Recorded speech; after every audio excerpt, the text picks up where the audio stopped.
85 million years ago, dinosaurs dominate the landscape. What land there is, for most of the planet is covered by water.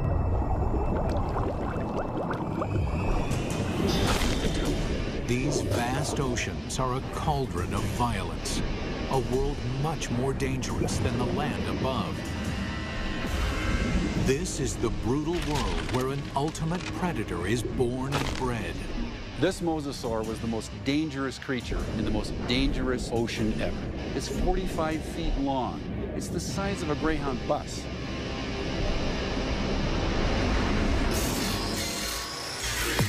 Now a monster is resurrected inside a laboratory, and its killing secrets revealed. This is a mosasaur, and this is a mega beast.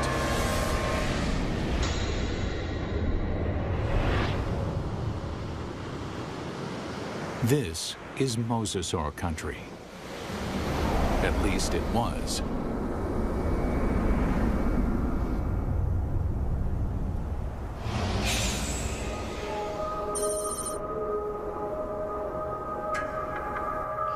Where I'm standing would have been the bottom of the Western Interior Sea about 85 million years ago. Mike Everhart is one of the world's leading experts on mosasaurs.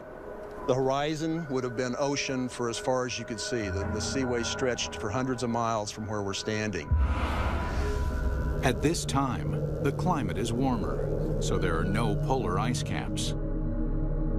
Sea levels rise until well over 80% of the planet is covered with ocean.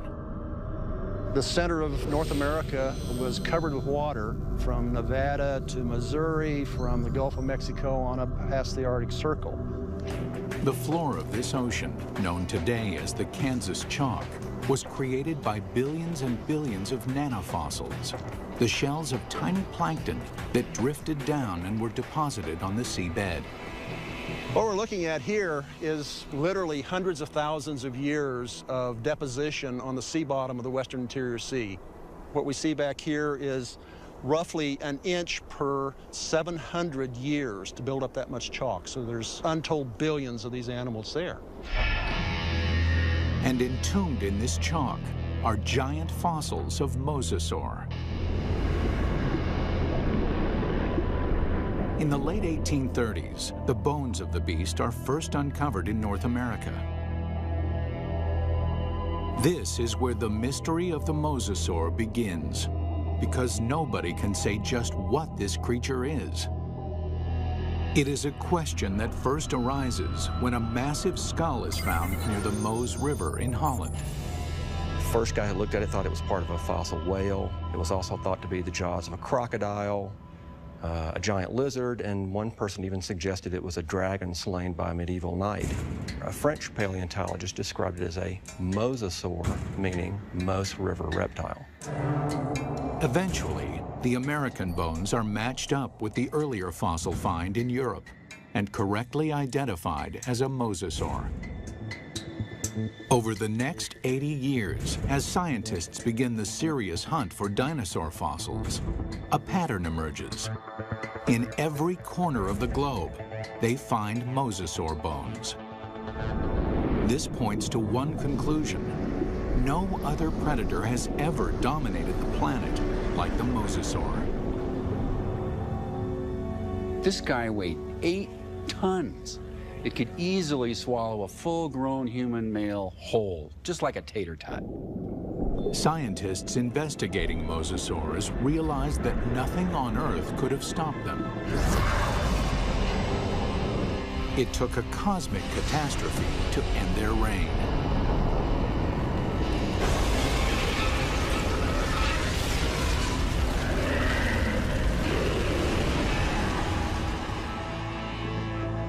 As scientists explore mosasaur evolution, their investigation yields a startling revelation.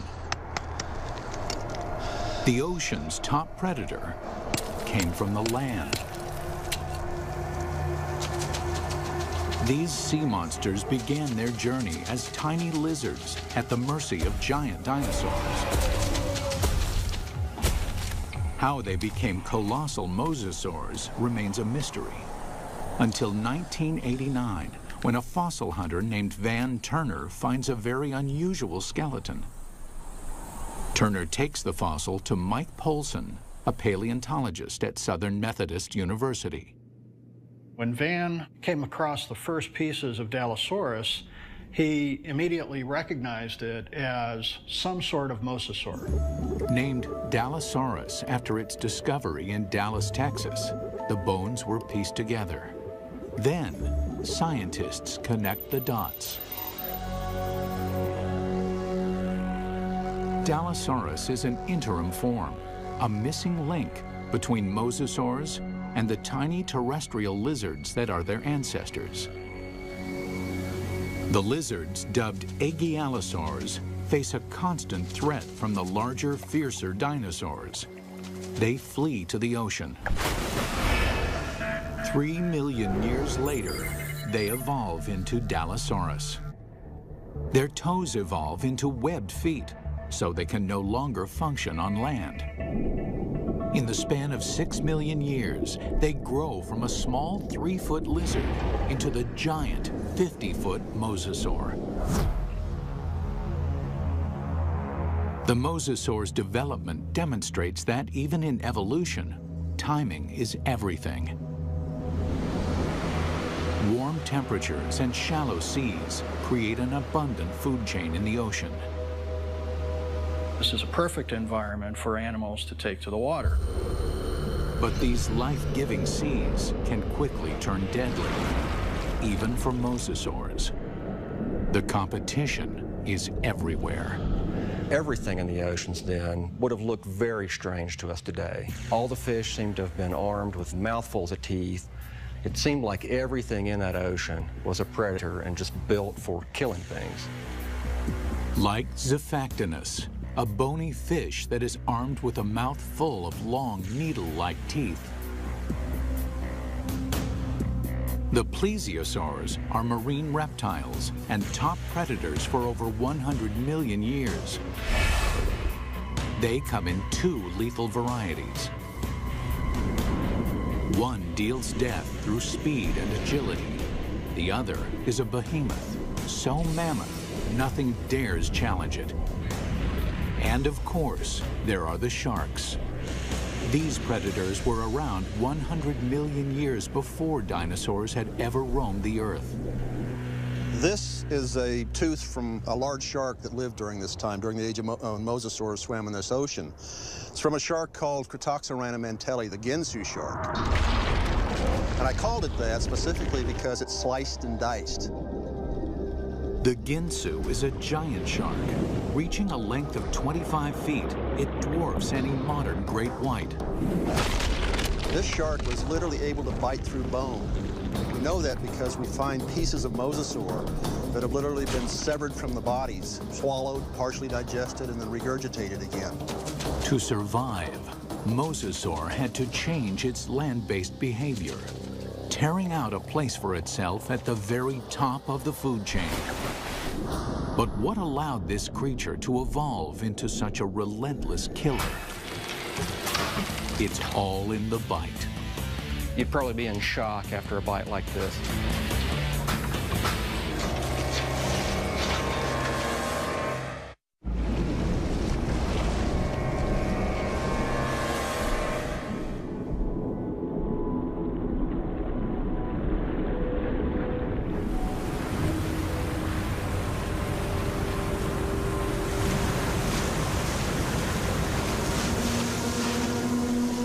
Taking her up.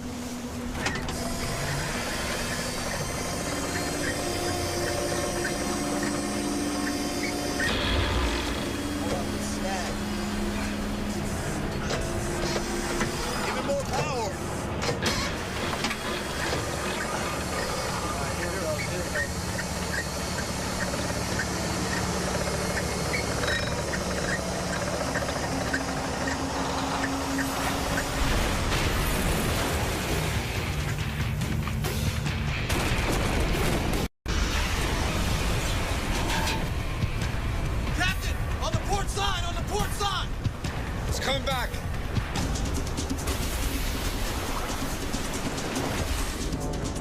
We humans got lucky.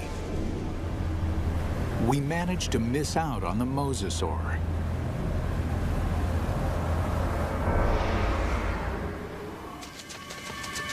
"95 million years ago, it is just a small lizard forced to flee into the ocean.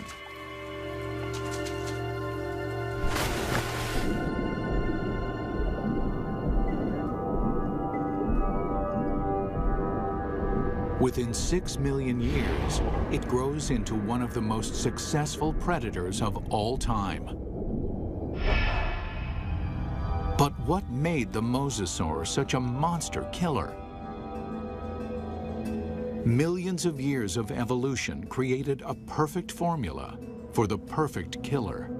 This is how you make an apex predator. First and foremost, breathing.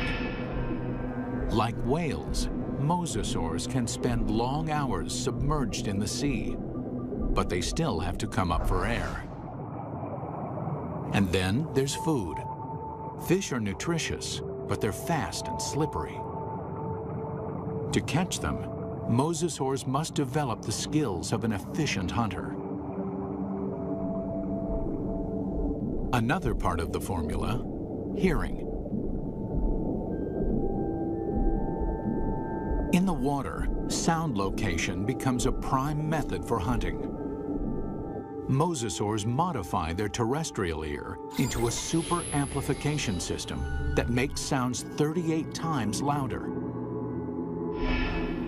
In his studies of the mosasaur, paleontologist Dr. James Lamb has been able to reconstruct the creature's hearing mechanism. This little piece fits in this pit and moves back and forth. And then this piece fits here, and a small movement in this first piece creates a large movement in this one. So it's a system that's finely tuned for conducting sound through water.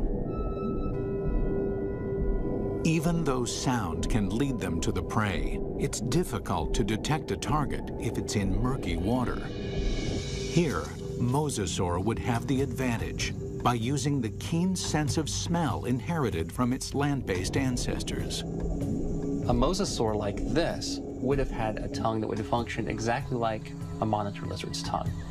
The reason why the tongue is forked is so that the animal can smell in two different directions at the same time. This is smelling in stereo. One more addition to our killing formula: sonar. The last piece in the puzzle is this set of nerves that run down the side of the upper jaw and especially are concentrated here in the snout. And it's a system for detecting the pressure wave given off by the prey. Mosasaur uses this pressure wave sonar to hunt, much like modern killer whales use echolocation. All these adaptations mean mosasaur has a good chance of locating dinner, but they still have to catch it. And chasing down fast, elusive prey requires jet-like speed. So how does an 8-ton, 50-foot monster propel itself? This alligator has another piece of our formula: a massive tail. Along with crocodiles, gators have a long, flattened tail shape similar to mosasaurs.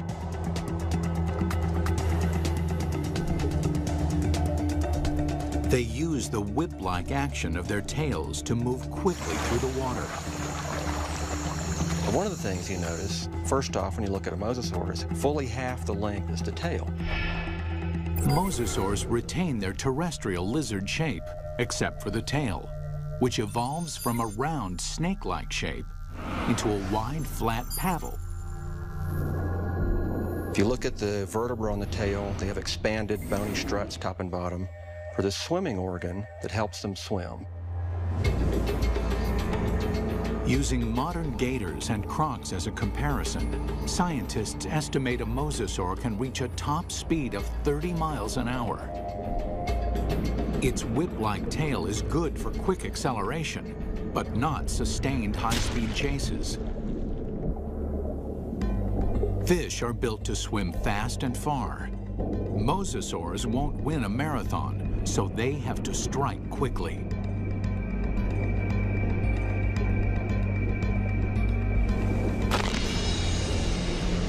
Which means this enormous beast has to somehow hide its 50-foot body and ambush its prey. Imagine that this animal is sitting on the bottom, takes a deep breath, it just waits there for something to swim by, close enough that it can get that sustained burst of speed to go out and catch it. Speed and surprise are two critical elements. But mosasaurs also need agility. That's where the paddles come in. They propel themselves with the tail, they steer with the paddles. These paddles are short and strong, allowing this long lizard to corner on a dime. Like flaps on an airplane wing, the paddles create drag, which makes them turn. For mosasaurs to be successful underwater, there was one land-based trait they absolutely had to jettison: their sensitive inner ear. The inner ear controls a creature's sense of balance. For land-based predators, maintaining balance is critical. If they stumble, their prey escapes.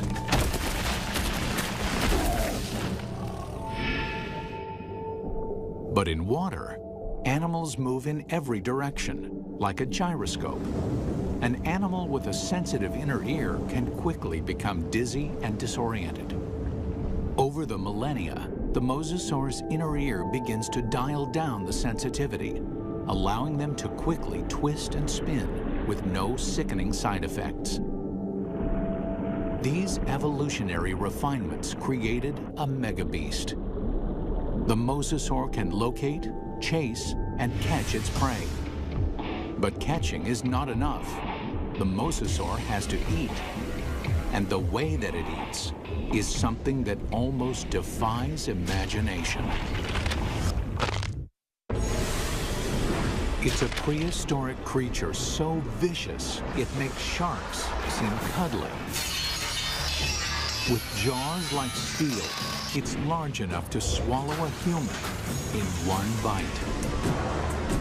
This underwater T-Rex is bred only to hunt and to kill. And across the oceans of planet Earth, this megabeast rules.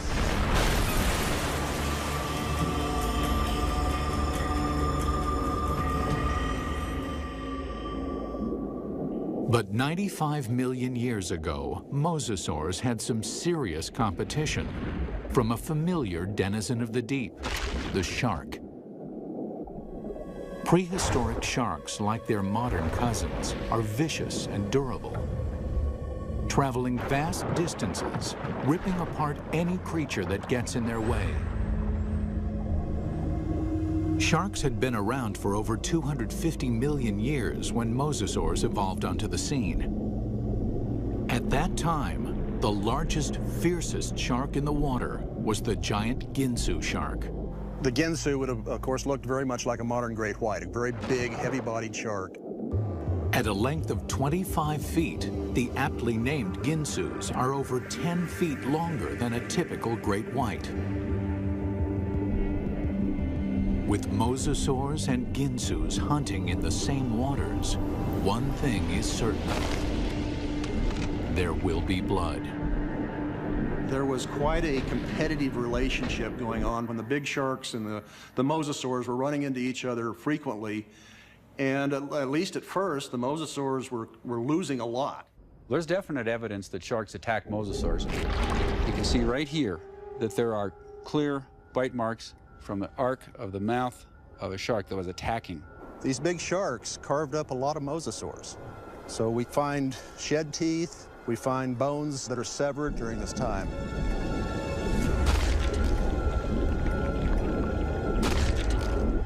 While an adult mosasaur can hold its own against a Ginsu, there are other mosasaurs. Mosasaur couldn't do any of that. So what they've done is to basically make a toothed conveyor belt to help sort of tractor the prey down its throat. You can look at mosasaur fossils, and you can look at modern analogs that have a skull that works in a broadly analogous way. But sometimes building a model tells you something you just can't find out any other way.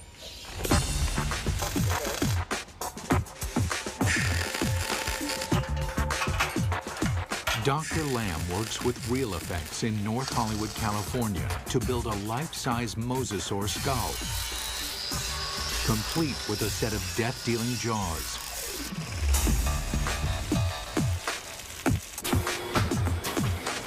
The massive steel jaws are powered by pneumatics instead of muscles and ligaments. Never thought I'd see a steel mosasaur skull, but this is very cool looking. We've got 3 pneumatics. We've got 2 operators to run it, and we've reduced it to 3 basic motions. One set of pneumatics opens and closes the jaws. One set moves it backwards and forwards. And the third set runs the pterygoids in the roof of the mouth. The pterygoids are the Terminator teeth. No other ocean predator has them. A second set of teeth running down the roof of the mouth. These are a truly fiendish adaptation. They actually work independently to move the prey backwards in the throat, and also to hold it still, to pin it down as it opens its mouth for the next bite. Now we see how these jaws worked in deadly concert. The bite, the ratcheting jaw, the Terminator teeth. Test 1. Find out what the mosasaur's first bite would do to any creature unlucky enough to get on the wrong end of these teeth. Mosasaurs had a really big bite. So we've got a piece of foam that would be about the same size as an 8 or 9 foot long shark, or maybe part of the neck of a long-necked plesiosaur. We're going to put it sideways in this mosasaur model's mouth and just see exactly what would have happened.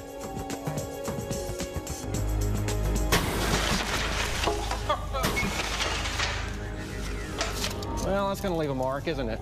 That's a broken neck. I'm pretty convinced that this thing would have probably killed something with the first bite. First time it bit down and ratcheted back like that, the thing's neck is broken.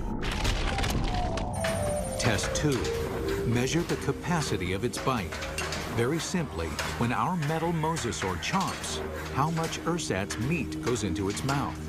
We've got this piece of foam with 4-inch squares painted on it. We're going to feed it to this mosasaur and see how much with each bite this thing would have dragged its prey down its throat.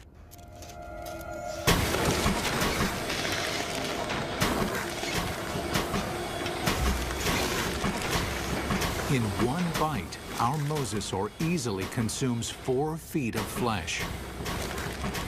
That means this mosasaur could eat a 20-foot animal in 5 bites. Or an adult human in a single gulp. It's not just the size of the bite.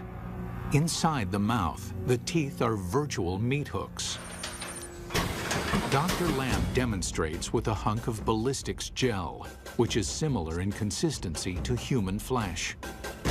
If you put a piece of meat in the mouth, it can't move out because the tips of the teeth grab it like a fish hook. So we're just going to see if we can put this up here on these teeth. You can't come out this way because you're caught on these teeth. The only way you can really go is further into the mouth, which is really not the direction you want to be going. And let's just see what happens here.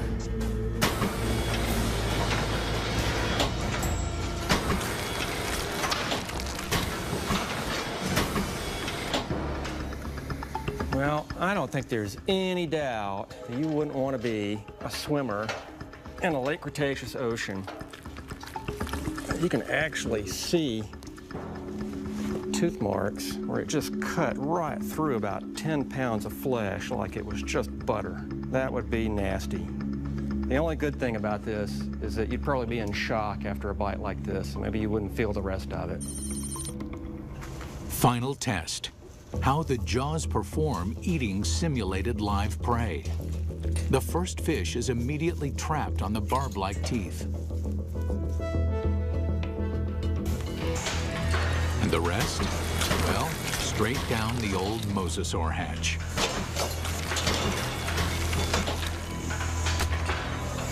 In 20 seconds, our captive mosasaur can eat 500 pounds of fish. Why? It doesn't bother to chew them.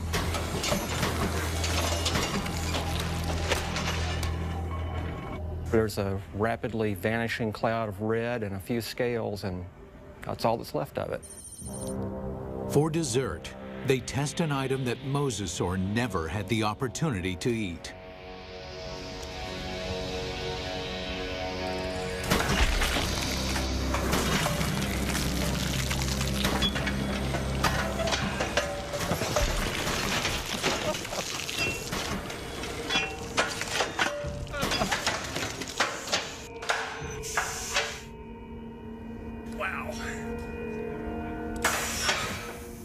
Well, I'm not sure what we learned by that, but that was quite satisfying. It's abundantly clear why mosasaur is the ultimate success story of evolution, growing from a 3-foot lizard into an alpha predator. Although this megabeast drove all its enemies into extinction, fossil evidence suggests another enemy took their place. And this enemy is something the mosasaur has never seen before.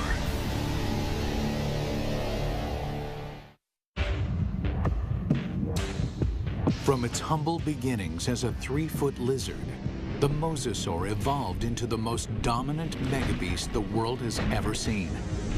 Nothing in the ocean can kill it, let alone live with it. But the threat may have come from another direction. What we're looking at here is what I would like to call a paleo crime scene. It's a very old cold case file. Scientists studying mosasaur fossils find evidence of attacks on these giant reptiles. There's a healed bite mark here, this raised ridge. There's a second puncture wound here with this lip of reactive healed bone around it. There are 2 marks up here on the top of the skull, and it probably killed the animal fairly quickly. What animal is vicious enough to attack the deadliest creature in the sea? And we can measure the distance between those bites, and we can marry it up with the jaw of another larger mosasaur, and the teeth fit perfectly into those holes. It makes perfect sense. The only thing mosasaur had to fear may have been mosasaur itself.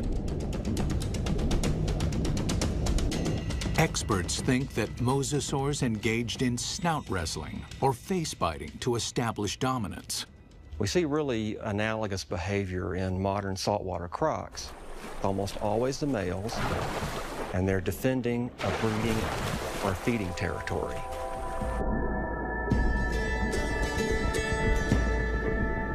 A mosasaur battle unfolds like a bizarre undersea ballet.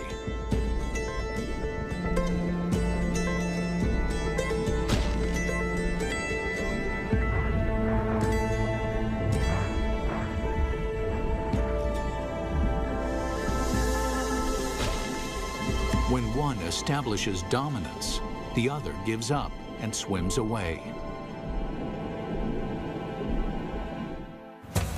This type of competition is common animal behavior. But scientists uncover something shocking in this particular set of fossils. Evidence that suggests not simple predation, but something close to murder. We've got the fossil evidence that shows that mosasaurs killed other mosasaurs, and they didn't eat them. I mean, it wasn't for food. By looking at the damage on the skull, Everhart believes that this wrestling match turned deadly. The fossil evidence shows the dominant mosasaur clamps down on his opponent's skull. And as the skull of the mosasaur rolled to the side, these teeth pulled out and left these big drag marks across the bone, very deep wounds. Not only is the skull crushed, but evidence suggests the killer then broke the victim's neck. We found the neck laying off like this at a 45-degree angle to the skull, indicating that it's probably broken right up here next to the brain case. Not even great white sharks or saltwater crocs deliberately kill their own kind. They killed, kind of like humans, they killed for other reasons than for food. And mosasaurs were different in that regard. We don't see that in very many other animal groups.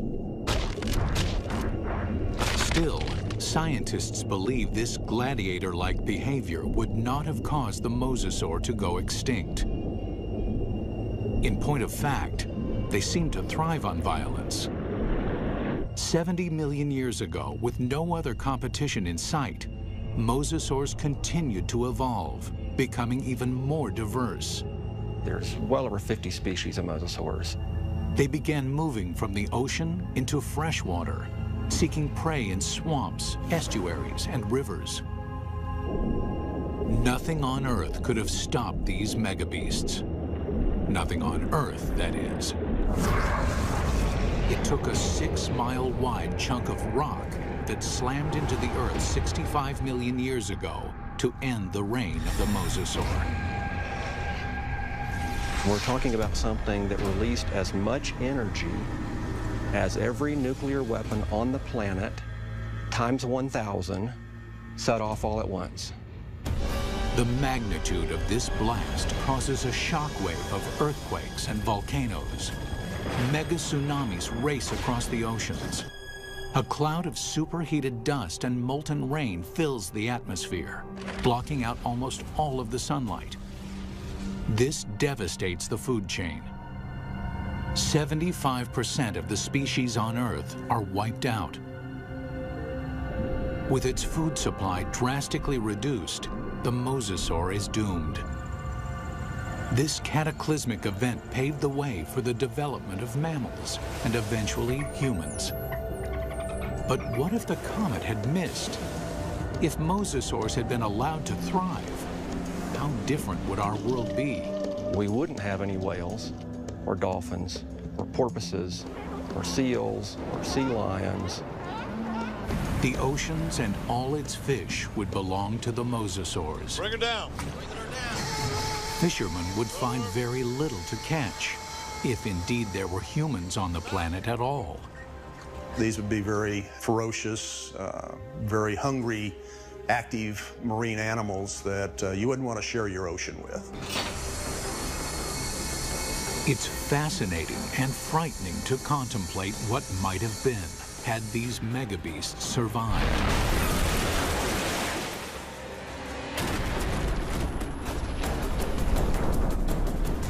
The oceans of the world patrolled by these giant killing machines, 50 feet long, with jaws the size of T-Rex.